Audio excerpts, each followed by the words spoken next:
Então, primeiro e segundo Samuel, na verdade, é um livro que vai mostrando a transição do período dos juízes, dos quais o Samuel foi o último, e ao mesmo tempo ele foi um profeta, Samuel, né?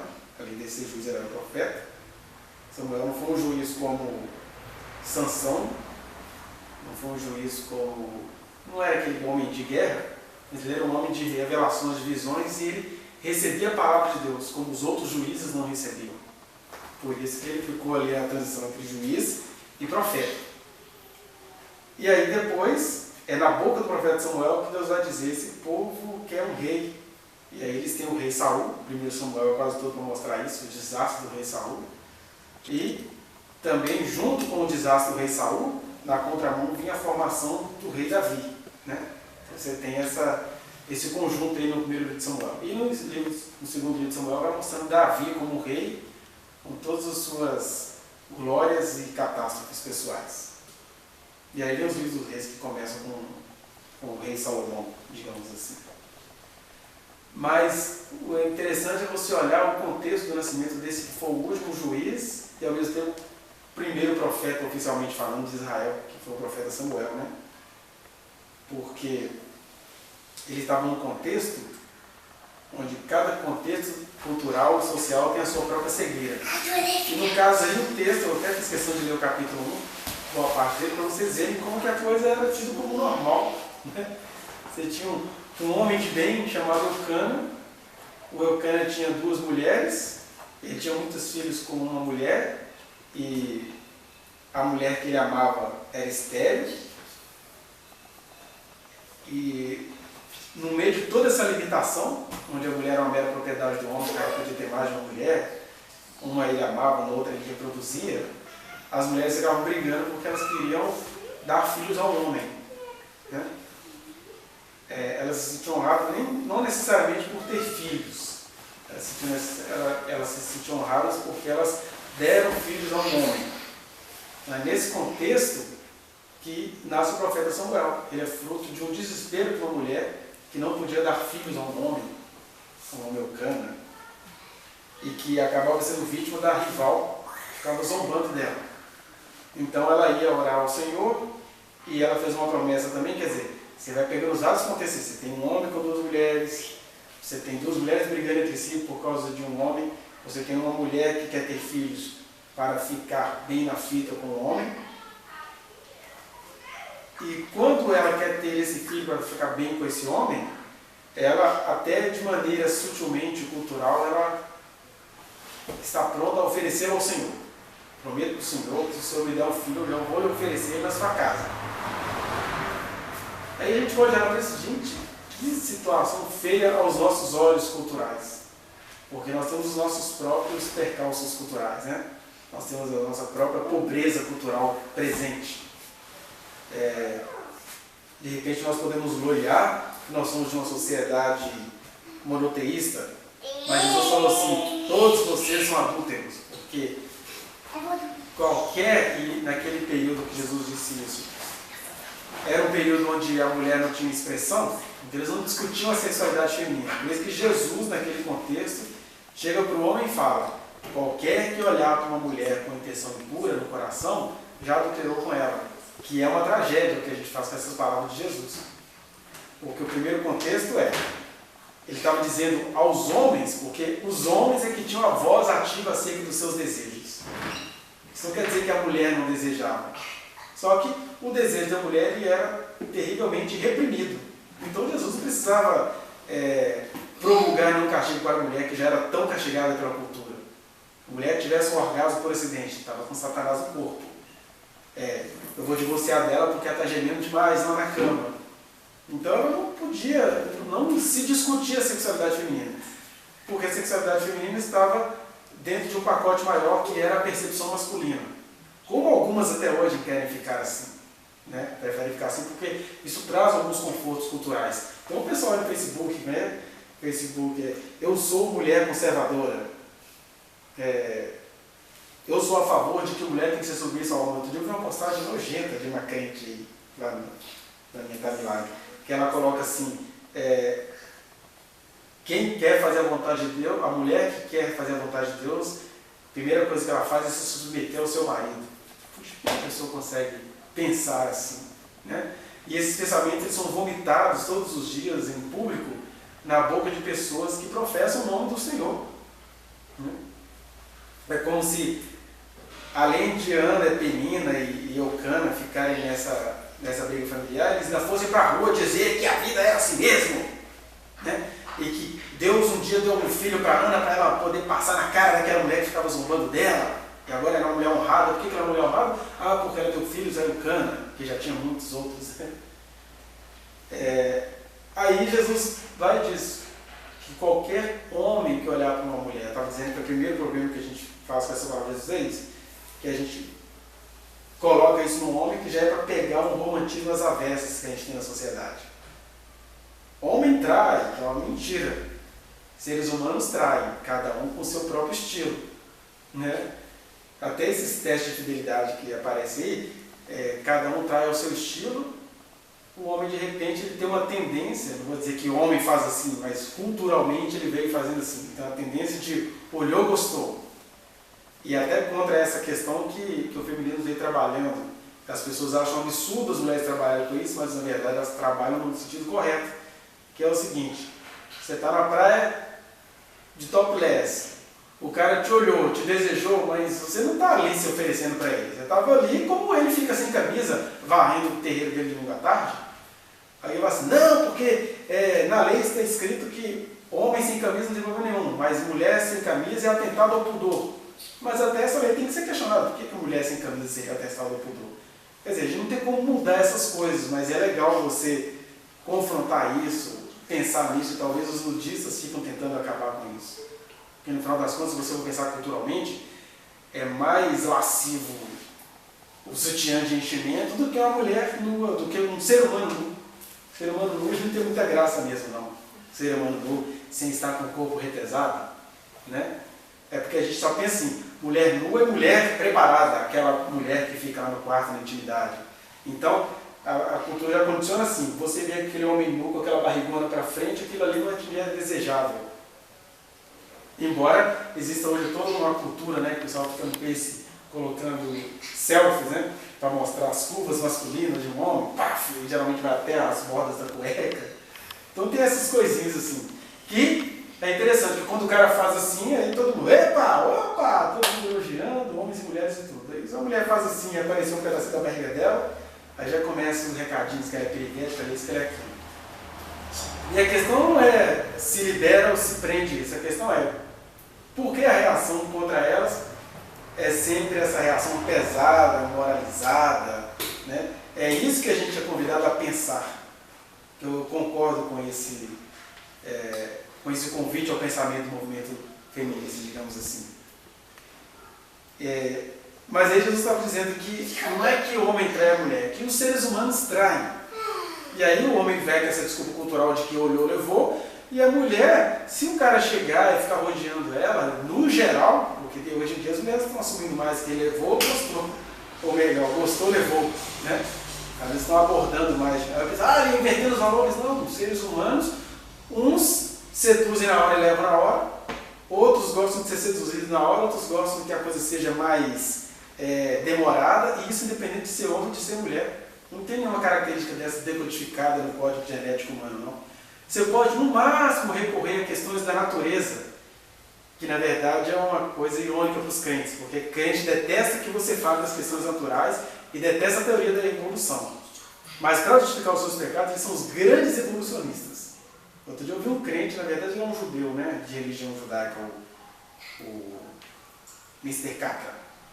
Ele estava na televisão com aquela voz louca de funk consagrado, falando que ele pode ter 3 mulheres. Porque olha só, se tu for na natureza, o boi tem várias vacas, o cachorro pega várias cadelas, então é assim a natureza, entendeu? Mas ele, como um judeu religioso, ele não acredita na teoria da evolução. Mas na hora de encobrir a safadeza do pintinho dele, ele tem que recorrer à teoria da evolução. Né? O que é uma grande mentira, porque quando os meninos falavam isso em sala, eu falava, então vamos que a recíproca também é verdadeira. Se um macho na natureza pega as fêmeas toda hora, Na natureza também, as fêmeas mamíferas, vamos pensar só nas mamíferas, elas uma vez por mês entram no cio, que seria o período de ovulação, o óvulo está lá pedindo vem em mim, né? E elas ficam livres para serem abordadas por vários machos, porque é uma questão meramente reprodutiva. Você não está se pensando em casamento, nem em fidelidade, nem em felicidade, é só uma questão de propagação das espécies. Então, se o machinho quer usar da natureza para poder pegar todas, assim nós poderíamos usar isso também. Olha bem, uma vez por mês, aí, durante uns 3 a 5 dias, está por aí, porque né, é só tu olhar. Quando a égua está no cio, quando a vaca está no cio, quando a cadela está no cio, elas ficam aí, entendeu? E aí, mas aí nessas horas os machinhos, não, isso é uma perversão, olha que pensamento mais perverso. Então, só não é perversão quando é para encobrir a questão do macho. Mas Jesus está dizendo, cada um trai aos outros a sua própria maneira. Né? E aí eu estava dizendo que às vezes esses testes de fidelidade mostram isso, porque às vezes o homem ele já leva na primeira, e a mulher, o cara fica ali, ele faz gracinha, faz piada, faz um monte de coisa, faz aquele jogo que é típico de uma formação feminina, não quer dizer que toda mulher é assim, mas a cultura ensinou que a maioria tem que gostar de joguinho, tem que falar que não quer, mas é querendo, para o cara acreditar que ela não quis porque ela estava querendo, aquela coisa toda, né? Só que Jesus chega e fala assim, olha, vocês são infiéis, então, antes de a gente ficar discutindo o triângulo ou quadrângulo amoroso de Penina, Eucana e Ana, cada um olhe para o seu coração. E aí perdoem a cultura dos tempos bíblicos dos juízes. Segunda coisa é sobre essa alienação, né? Que é isso que nos choca. Porque a pessoa é temente a Deus, ela confia no Senhor, ela está buscando o Senhor, mas é em cima de uma alienação. Por que você quer filhos? Na verdade, eu nem sei se eu quero filhos, porque eu preciso segurar o meu marido. Né? Era assim que você pensava. Hoje em dia, as pessoas nem estão muito preocupadas com o filho. Ainda há casos particulares onde as pessoas querem filhos para segurar o homem, mas a maioria das vezes as pessoas vão para um outro extremo. Né? Se vier, estou matando, se vier, estou jogando fora. E isso, homens e mulheres, não é essa questão legalística de lutar contra o aborto, não. Isso aí é uma outra questão que a gente pode entrar num outro momento. Mas eu estou dizendo nessa banalização, em parte por uma cegueira pessoal, que é eu quero filhos ou não filhos para agradar o homem, e em parte cultural, que você vai servindo a cultura sem perceber como que você está sendo servo dessa cultura. E é legal que Deus olha para isso tudo e Ele faz vistas grossas. Talvez por isso que Deus não vai entrar nas nossas questões políticas. Que quando Jesus esteve aqui, Ele não ficou muito discutindo ideologias. Mas quando Ele era solicitado, quando Ele era jogado contra a parede com as perguntas cretinas, aí Ele respondia. Dentro do que é possível responder. Até porque ele, como ser humano, viveu só 3 anos e meio como um homem famoso, então ele não tinha muito tempo para ficar fazendo seminários cansativos sobre, por exemplo, a questão das prostitutas nos seus dias, ou a questão dos efeminados romanos que tinham de sobra nos seus dias, ou a questão dos samaritanos que serviam a Jesus, mas andavam com seus cachimbos, né? Fumando seus cachimbos à moda samaritana na época. Ele não tinha tempo para discutir isso. E aí ele tinha de dar respostas muito práticas. O que a gente pode, não deve fazer é ficar pegando essa praticidade de Jesus para transformar no comodismo nosso, porque nós estamos aqui numa situação muito mais confortável do que a que Jesus teve. Né? Porque ele viveu como um homem público durante 3 anos e meio mais ou menos. E nós temos toda uma vida, temos momentos de grandes eventos, momentos de grande silêncio. Olha esse pequeno grupo. Tem dia que esse pequeno grupo está menos pequeno grupo, tem dia que está muito pequeno grupo.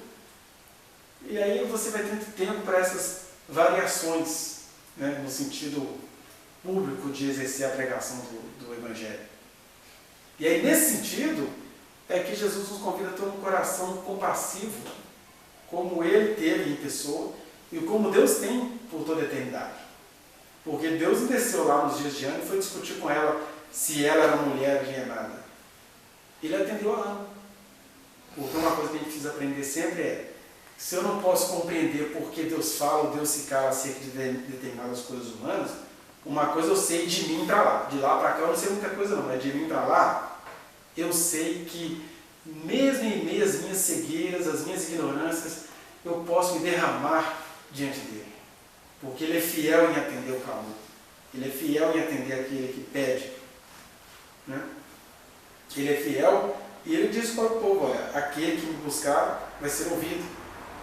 Olha, eu não habito em templos, está lá em Isaías 66, o último capítulo de Isaías. Não habito em templos feitos por mãos humanas, mas eu habito com todo aquele que é contrito, abatido de espírito e que treme da minha palavra. Ou seja, essas pessoas que vão de baixo para cima me buscando, é com essas pessoas que eu habito, apesar de elas terem algumas concepções estranhas, né? Apesar de elas terem algumas cegueiras. Então nós temos dois movimentos aí para andar. Por um lado, eu preciso andar com Deus em fé, em confiança, sabendo que Ele é meu Pai, que Ele me ouve, confiar nele. E isso eu sei que Ele espera de cada um de nós, que a gente entre na presença dEle e Ele vai dizer, o que você quer que eu te faça? O que você quer de mim? E aí, mais do que as suas percepções culturais, Ele vai estar pensando no que é que você pensa dele. Como é que você o encara? Isso é uma coisa tão complicada, né?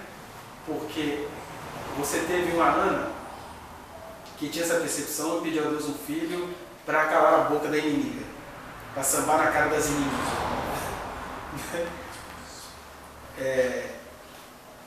Aí você tem o filho dela, que é o Samuel, que ele se torna esse profeta, por vezes até sábio, né? De repente ele não era sábio como Salomão, mas se você vai lendo o livro de 1 Samuel, você vai vendo que ele se tornou um homem sábio a quem todo o povo consultava, porque ele também releu a lei de Moisés para aquele povo dos seus dias. E ele preparou o povo para receber um rei. Ele estava preparando o povo para receber um rei segundo o coração de Deus. Mas o povo falou, não, a gente não quer profeta, esse trem é muito devagar, Deus fala muito devagar, bota um rei para a gente. Aí o Samuel ficou muito triste, Deus falou com Samuel, olha Samuel, fica triste não. O povo não te rejeitou não, eles rejeitaram a mim. Sou eu que eles não querem. Eu estou vendo isso aí, ó, desde há muito tempo. E aí esse homem que tinha toda essa percepção, que se entristeceu, que entristeceu-se junto com as tristezas do espírito que o habitava, ele teve filhos, que vai dizer o texto de Samuel, que não seguiram os caminhos do pai. E eu vou dizer que com isso é porque o Samuel era um mau pai? Porque ele era um profeta que não tinha tempo para sua família? Não, porque isso vai mostrando assim, você tem uma Ana que tinha percepções culturais hiperlimitadas, você não podia esperar muito diferente de uma mulher daqueles tempos. Horrível é a nossa cultura, que oferece toda a chance de conhecimento e as próprias mulheres fazem assim. Você pode tampar o olho, a boca e tudo, e ainda repreende Satanás. Coisas, às vezes, elas foram criadas sob uma opressão tão grande que elas não conseguem ver a vida fora daquilo. Deus não vai questionar isso. Então, se eu entendi que eu tenho confiança em Deus, a minha confiança em Deus é tão grande que eu tenho que me juntar com aqueles que lutam pelas causas humanas mesmo. Agora, como Deus não está aqui só para aqueles que já alcançaram um grande nível de consciência, Ele vai perguntar para aquele que não tem uma consciência evoluída e ao mesmo tempo tem até medo disso. Ele só vai querer saber o seguinte, olha, você confia em mim? Confia no meu amor? Então peça. Né? Por que Deus pode fazer isso? E é Deus que pode fazer isso, nós não podemos. Por quê? Como Ele é Deus, Ele trabalha às vezes de fora para dentro, dizendo para você, eu vou fazer isso, você vai chiar, vou arrancar uma coisa muito preciosa da sua vida. Ele faz isso com algumas pessoas. Mas com outras, igual Ele fez com Ana, Deus nunca falou para Ana. Ela pediu, na sua ignorância, Deus lhe concedeu um filho, mas Deus foi falando através das atitudes dela. Por quê? Ela tem algumas atitudes que para nós seria horrível, mas dentro daquele contexto foi a melhor coisa que ela podia fazer. Porque você imagina, uma mulher que estava disputando o marido com uma outra, ela pede ao Senhor com toda a amargura da sua alma um filho.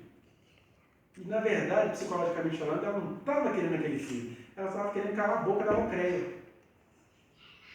Aí Deus atende a esse pedido dela.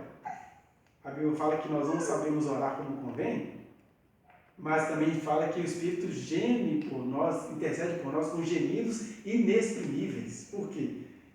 Ele fala, Senhor, atende o que ela está querendo, porque junto com a ignorância dela, com o desejo de calar a mocreia, tem uma coisa aí que coincide com a tua vontade, que foi o que aconteceu com Ana.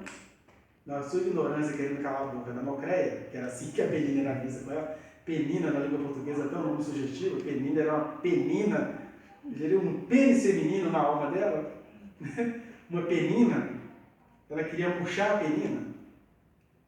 Aí ela tem essa atitude que culturalmente, para que essa mulher tem um filho para dar para os outros? Parece a mulher da propaganda da prefeitura. Fizeram a propaganda da prefeitura aí outro dia? Que dói na alma. Eu acho que eles tiraram, ou de vez em quando eles passam aí, que é assim. São as Anas dos nossos dias. Só que a Ana fazia isso na sua ignorância, porque ela não tinha chance de aprender. Hoje você faz isso com todas as chances de aprender. A prefeitura de Belo Horizonte, para quem não mora em BH, está comemorando o aumento de vaga nas UMIs, etc. Ótimo.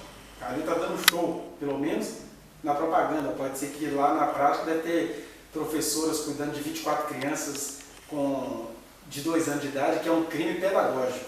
Porque basta você ver um menino ali, já está com quantos anos? 3. Um menino de 3 anos sem eletricidade de Furnas e Itaipu. Aí você imagina uma sala com 20 meninos desses.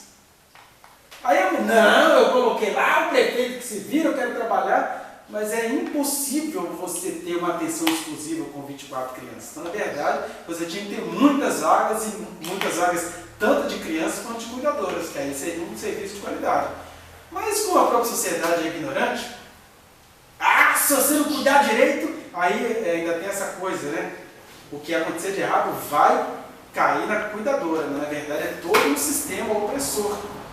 Porque eu fico doido se eu ficar com 3 crianças de 3 anos. Imagina eu ficar com quase 30. Eu tenho pavor de imaginar a cena. Professora de 1º a 5º ano. Primeiro dia de aula dela, ela está numa sala com 30 alunos de 6 anos de idade. Gente, isso é um crime pedagógico.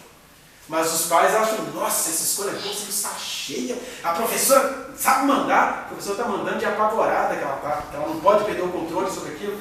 Porque as próprias crianças que são vítimas do sistema veem que se a professora afrouxar, é otário, nós vamos botar fogo na sala. Então, olha o tanto de elementos culturais que a gente tem para a gente ficar criticando a Ana e a Penina, né? Aí, a propaganda da Prefeitura de Belo Horizonte coloca lá uma mãe. Se aquela mãe for verdadeira, é mais trágico ainda, porque é uma propaganda, né? Mas se for verdadeira, e parece que é, assim, olha, eu estou muito feliz porque é assim. Fica lá de manhã e à tarde, é uma turma de 2, 3 anos a propaganda. Fica de manhã e à tarde e chega em casa, já está tomando banho, já comeu, já jantou, sei lá o que ela fala. Aí é só chegar em casa e dormir. E ninguém percebe isso. Não, o que está acontecendo com a nossa sociedade?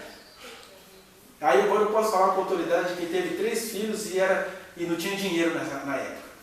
Tinha uma de 3 anos, um de 1 ano e meio, a outra de quase 1. E aí a gente desempregado, eu falava para a Sônia, a gente vai comer arroz com arroz, mas a gente não vai entregar nossos filhos para o Estado não. E fizemos isso, pagamos o preço caríssimo. Houve tempos lá em casa que a luz era cortada mesmo. E eu ficava pensando assim, vai escurecer só à noite, mas de dia tem sol, a gente brinca com os meninos, às vezes a própria Sônia se assustava com isso. O pessoal é assim, você é muito conformado, porque eficiência é você pegar seus meninos e entregar na mão dos abutres disfarçados de cuidadores. Né? Não, vamos aguentar aqui, vamos tentar transformar isso aqui em adoração. Eu estou falando tentar porque é difícil você transformar isso em adoração. Mas eu queria naquele Deus do deserto. Né? E eu lembro que na época eu fazia isso, nenhum deles lembra mais nada disso agora, né? Pai é condenado a virar um enxurrinho às vezes.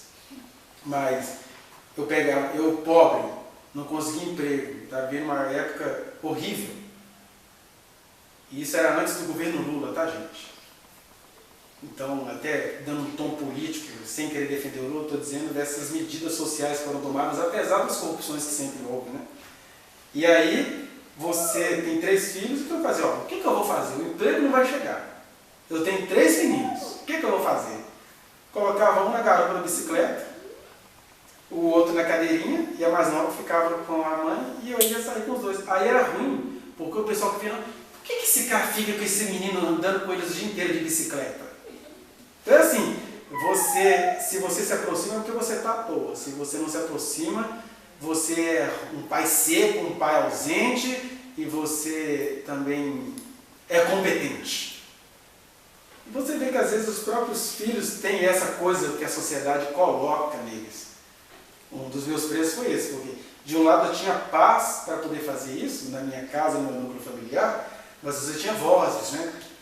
E aí, por que seu pai não sai? Por que seu pai não procura emprego? Mas ele é à toa. Como é que vocês vivem sem carne? E fica aquela coisa, aquele martelar, né, na cabeça dos meninos. Então ninguém resiste a essas seduções o dia inteiro e nem a vida inteira. Aí eu fiquei olhando aquela propaganda, meu Deus, a mãe está feliz. Por que fez o filho, né? Porque ela está feliz porque os meninos saem de casa cedinho e já voltam para casa dormindo. Que horror! Que pavor! É melhor passar fome junto com eles, é igual cachorro de mendigo. Já viu cachorro de mendigo como bicho é saudável? Porque o que vale é a qualidade da relação, eles andam juntos, eles vão com o dono deles. Aquele carroceiro, porque esse cachorro robusto, porque a felicidade engorda. Né? Mas aí você pensa que não, aí fica lá os meninos carentes, mas cuidados, e você vendendo a sua imagem de eficiente. Cada um conduz a vida como quiser. Estou só falando da minha história, comparando com a propaganda. A propaganda me assustou por isso.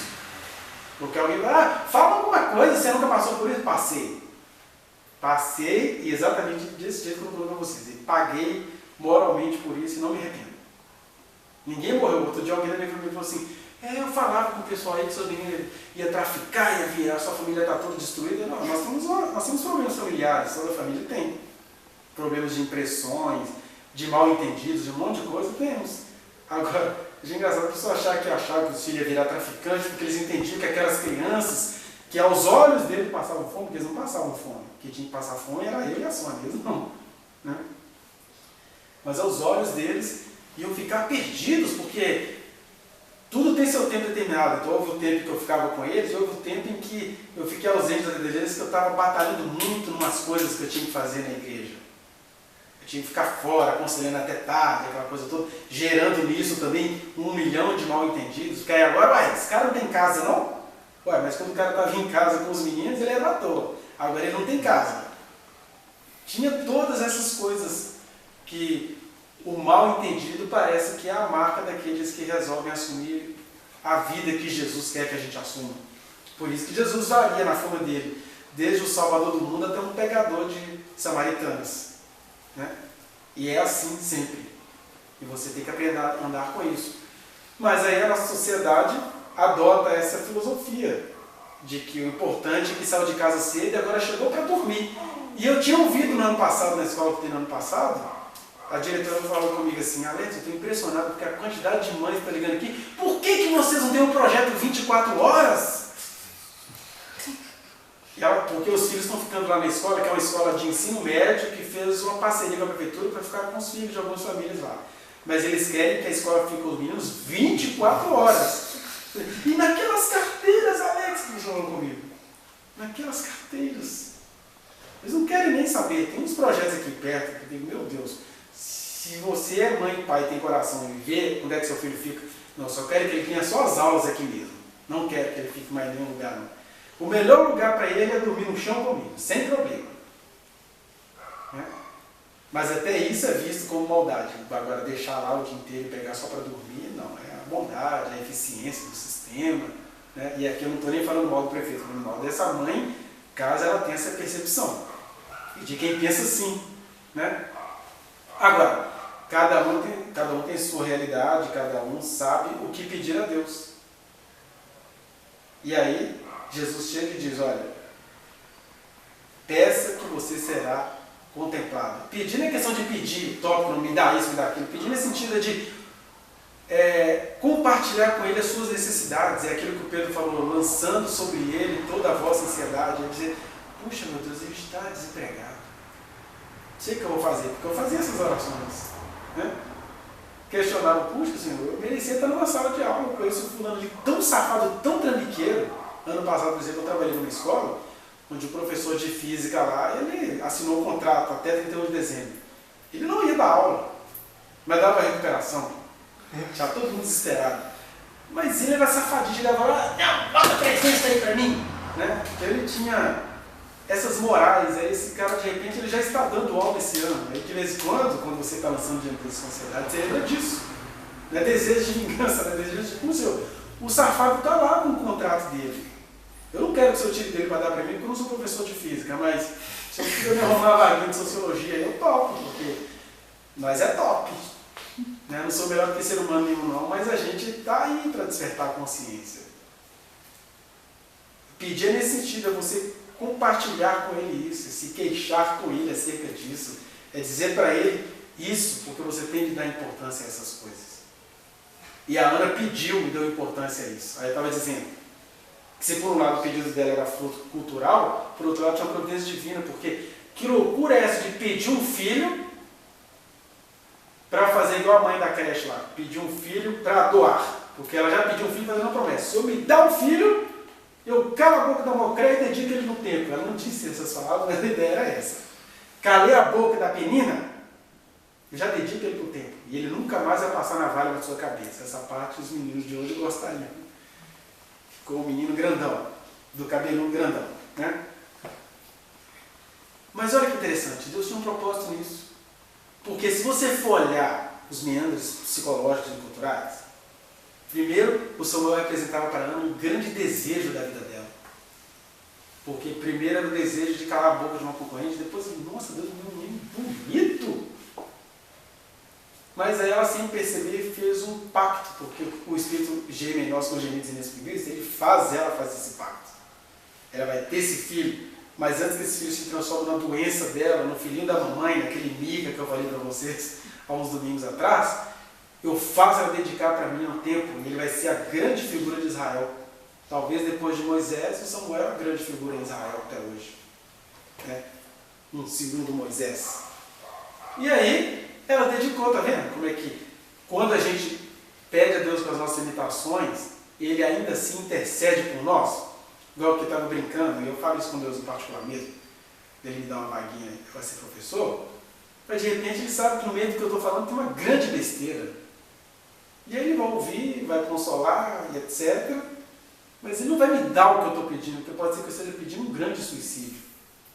Quer dizer, você pede um filho, que esse filho vai vir para virar o maior traficante de todos os tempos. E o único jeito que Deus tem de fazer a sua bênção ser bênção mesmo, às vezes é arrancando ela de você. No caso de Ana, Deus foi falando através da atitude dela. Ela prometeu para ele. Você tem outros exemplos mais dramáticos, como no caso de Jacó. Depois de todas as dores que ele sofreu na vida dele, a mulher que ele amava, e viu um caso aí de poligamia também, aí a mulher que ele amava lhe dá um filho. O nome desse filho é José. E aí era o filho da velhice. E o José tinha um caráter excelente entre os seus irmãos. Ele não pediu, ele era assim. Ele tinha um caráter excelente, mas um pai que penou por aquela mulher e que de repente tem o melhor filho com ela, esse José, se Deus não tira ele da vida de Jacó com aqueles cuidados paternais, ele começa a dar uma túnica para o filhinho, aqueles pais que colocam só aquele filho na escola particular, aquelas coisas todas, né?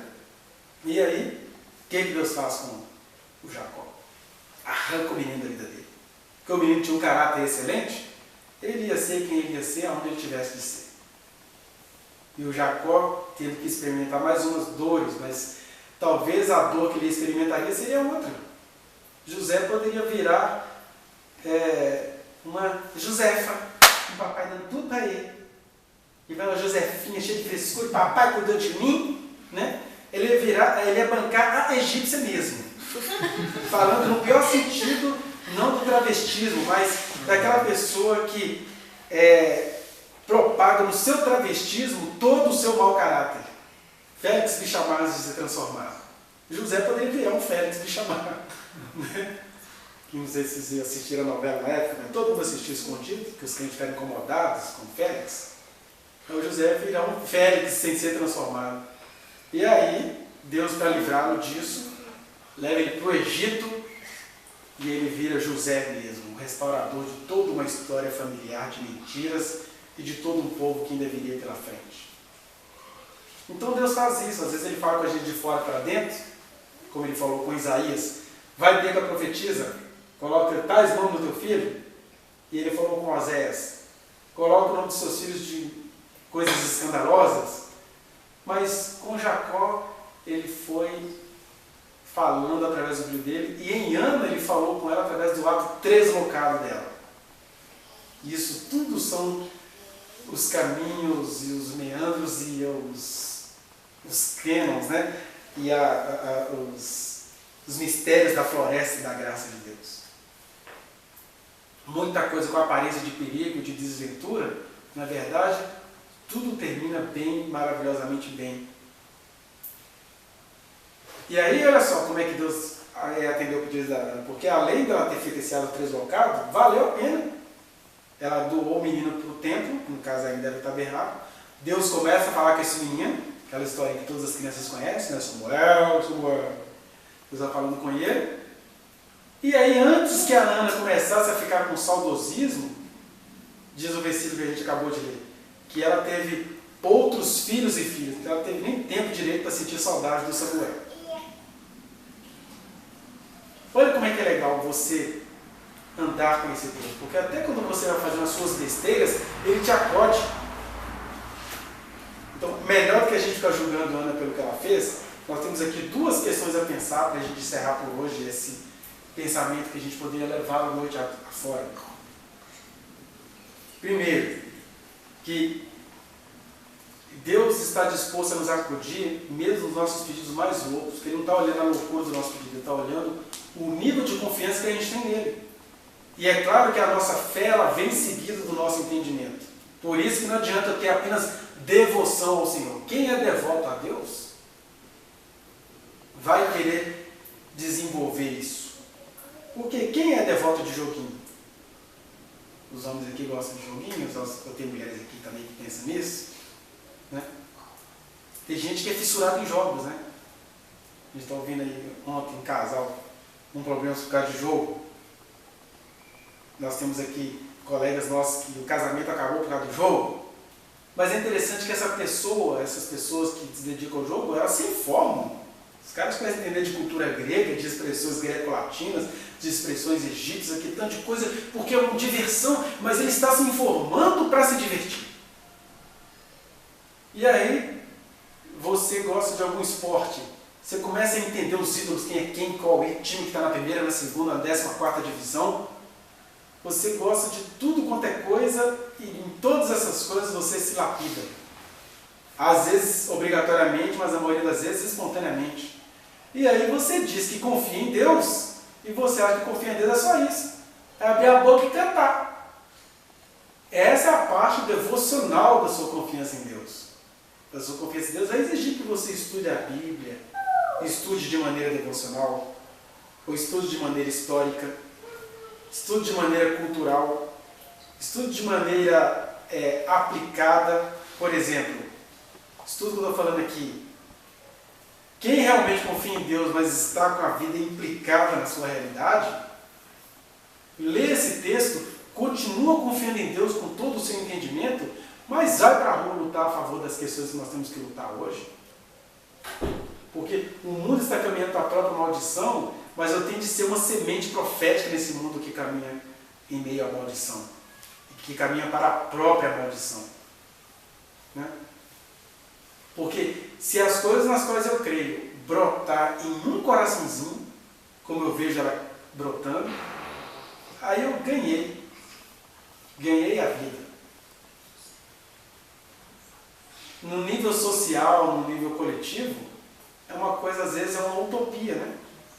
Mas a gente precisa ter essa gana de Jesus. Porque se você for para o ministério de Jesus, foi uma grande perda de tempo. Ele investiu em nada. Quem que eram 12 apóstolos no universo que tem milhões de anos de existência? O que são 12 apóstolos numa história que é a história dos poderosos? Mas Jesus investiu neles porque Ele está pensando em questões eternas.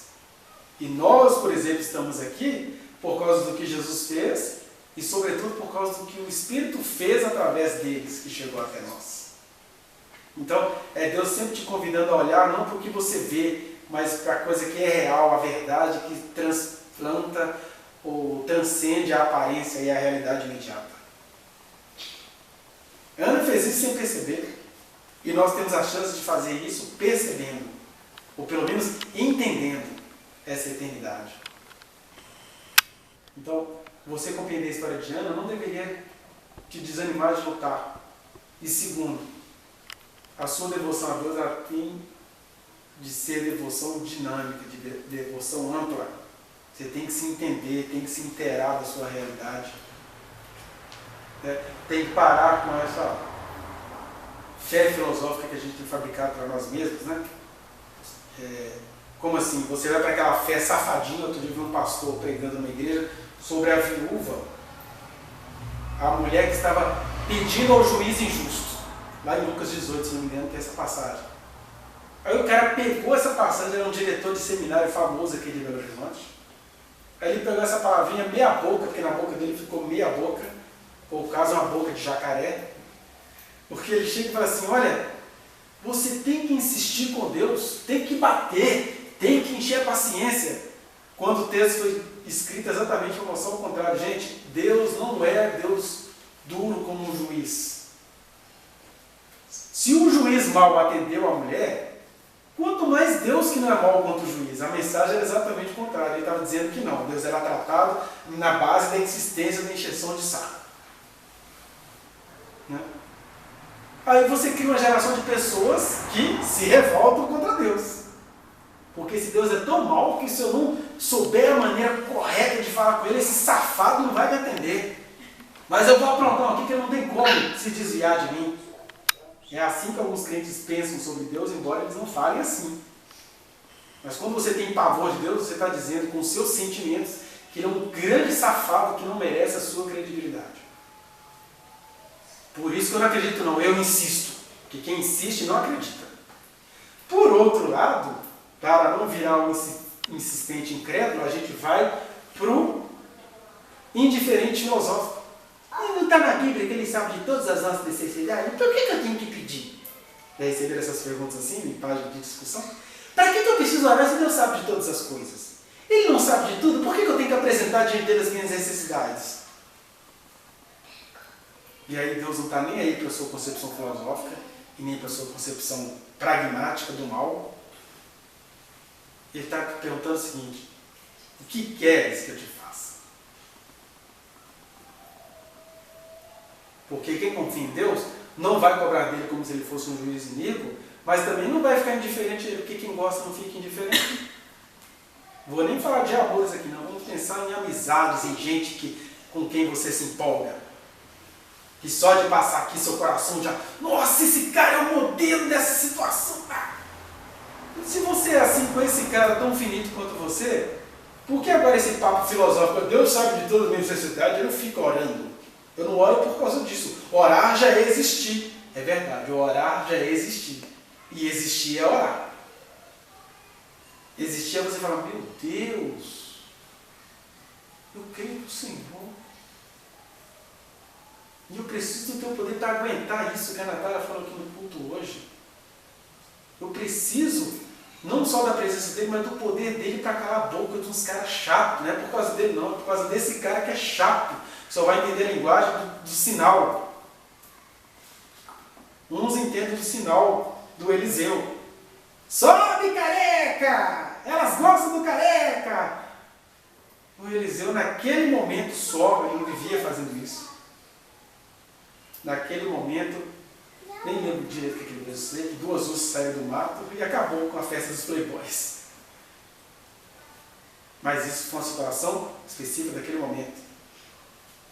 Ou como aquela mulher que estava falando, enquanto Paulo pregava, a mulher falava, quando ela pregava, algum dia ele virou a reda, cala a boca, filha de Satanás. Aí quando foi ver, a mulher estava cheia de demônio.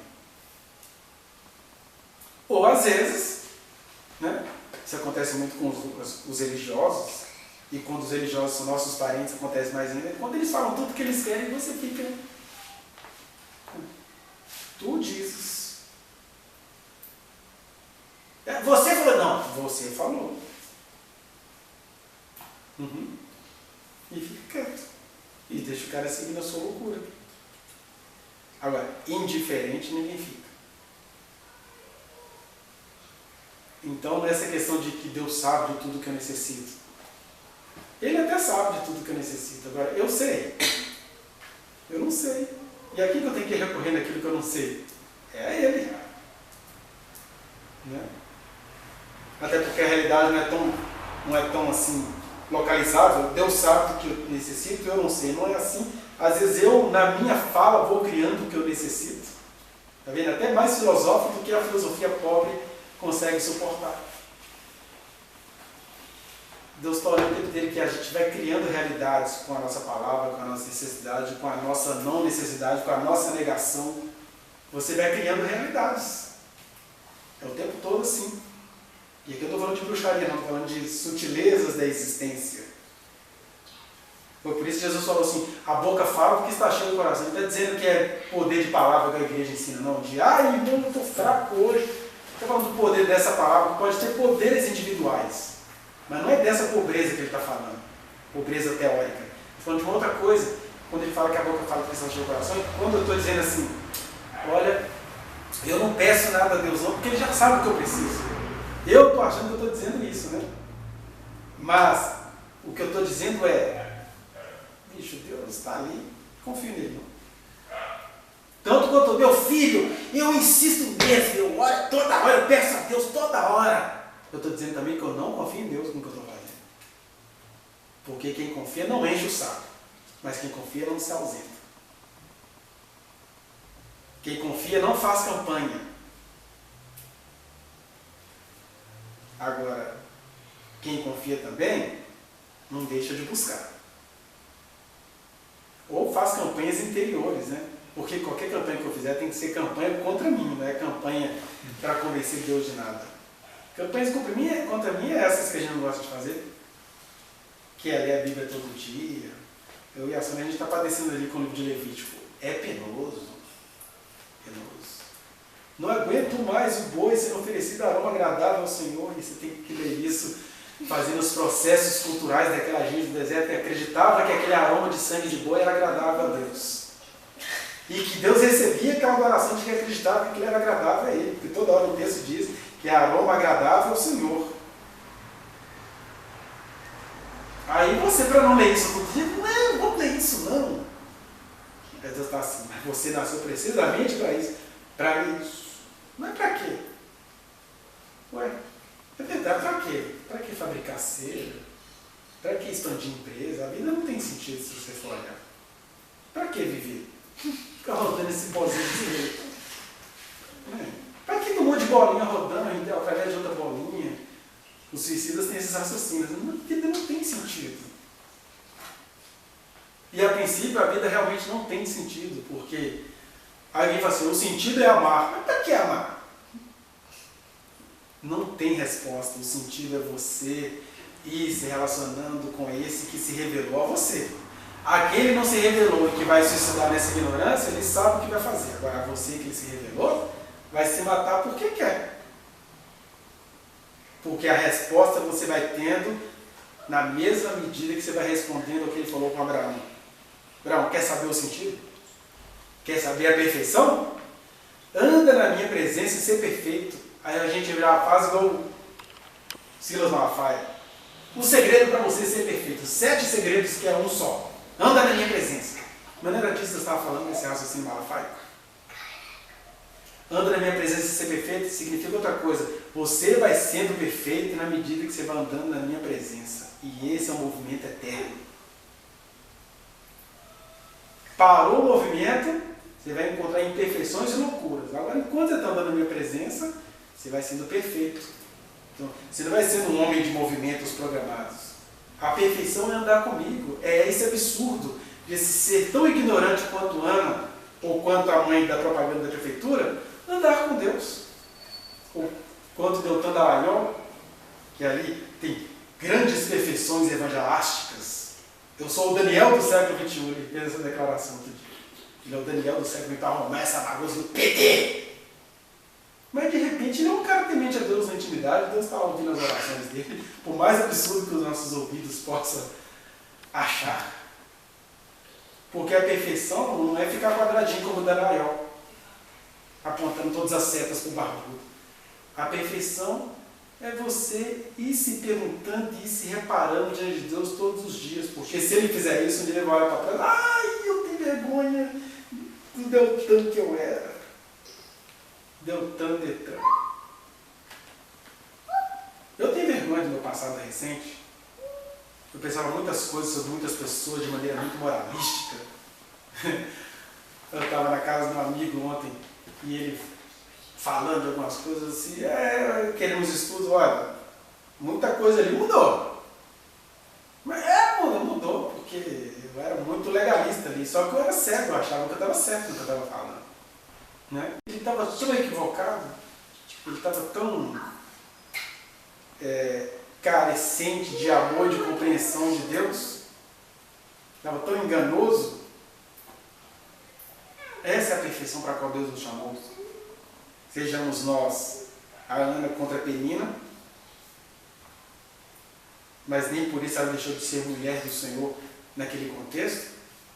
Sejamos nós essas mães que são contra o aborto, mas a vida que elas colocam aí são verdadeiros abortos, porque eu acho que você entregar uma criança o dia inteiro para chegar em casa já dormindo, isso é um aborto.